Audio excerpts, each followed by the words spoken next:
Well, I had been wanting to go more Rekordbox for a while, only because it's more ubiquitous, right? I can go to almost any gig, and there's Right. Pioneer gear there. Like, unless, and if not, then somebody will say, hey, you need to bring your own stuff, or whatever.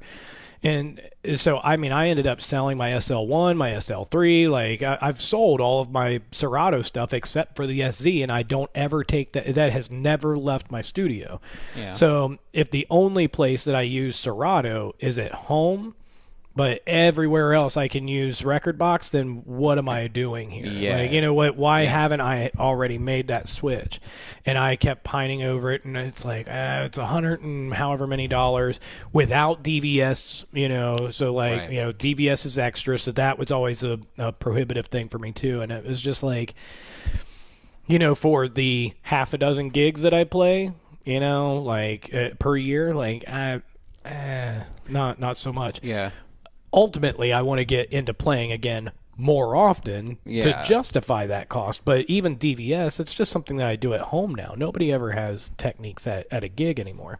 Yep. So for me, it's just I finally did make that switch and was able to, okay, I'm all in on Rekordbox now. Now everything's on my thumb drives, and I just go, and it just works. I'm having similar kind of feelings about Traktor for the same exact reasons. Like, I'm only really using Traktor here now, Right. whereas that wasn't always the case before. Like, it used to be that I was always bringing whatever I was playing on to the gig. Right. And now it's to the point where I'm not always doing that. It's usually like, it's actually way easier to just show up with thumb drives or whatever. Yeah.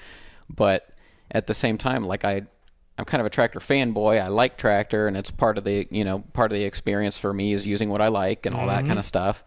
And not that I dislike Rekordbox by any means, but I'm like, okay, Traktor makes sense if I start pursuing a slightly different direction, like I've thought about, where I'm like incorporating some more live elements. Maybe I'm like Ableton Link synchronizing it to my machine stuff, or going a little more live direction, adding some keys and whatever to it. Side note, that's actually pretty cool. I've done a little bit of that stuff at home. I've played with it. Yeah. So, pretty cool stuff. I've not really tried to perform with it. Oh, no. But no, just playing at home. Enough to be like, how easy is this really? Oh, that easy. Like, it just started working, right? So I'm like, okay, then if it does that, and I'm actually bringing a rig, like I'm bringing a keyboard and a Machine Studio and a mixer or something like that, then I'm going to stick with Traktor because it's great for nerdy shit like that. Right. But for the regular DJ gig, it's just kind of a hassle.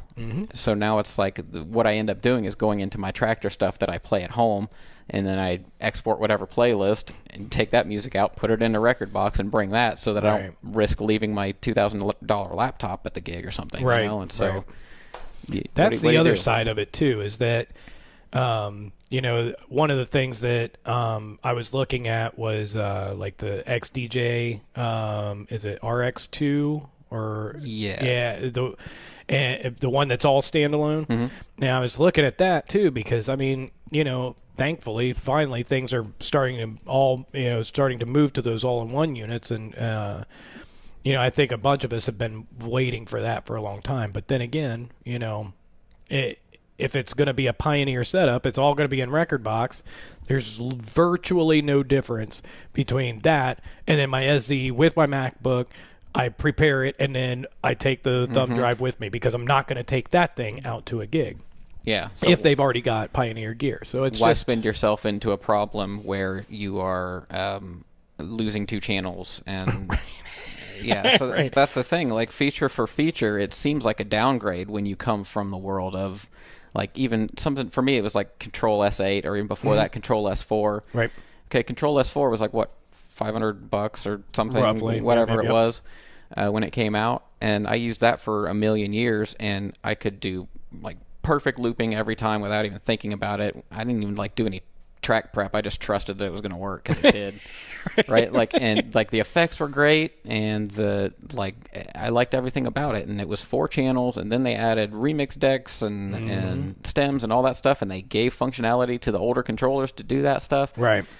And so then I look at something like the RX2, which is great, but I'm like, for me, it doesn't make any sense. Why would I Right. do that? It's like doubling, tripling my price to limit myself. This comes from, I mean, one of I think our most popular hardware review video on YouTube now is the RX2, and it's very well received. Everybody, they love it, and people are getting on there to comment on that video to say that they love that thing. They already have it, so I mean, they're not like expecting me to sell it to them. Oh yeah, no. So I mean, it's great. It's just for me, when I look at things, like it's just like when you buy a car, right? Like, okay, this might be a better car in this way or that way, or more practical for this situation or that situation, but if you show me a $2,000 car versus a $20,000 car that has less features, I got to think about that. Yeah, exactly.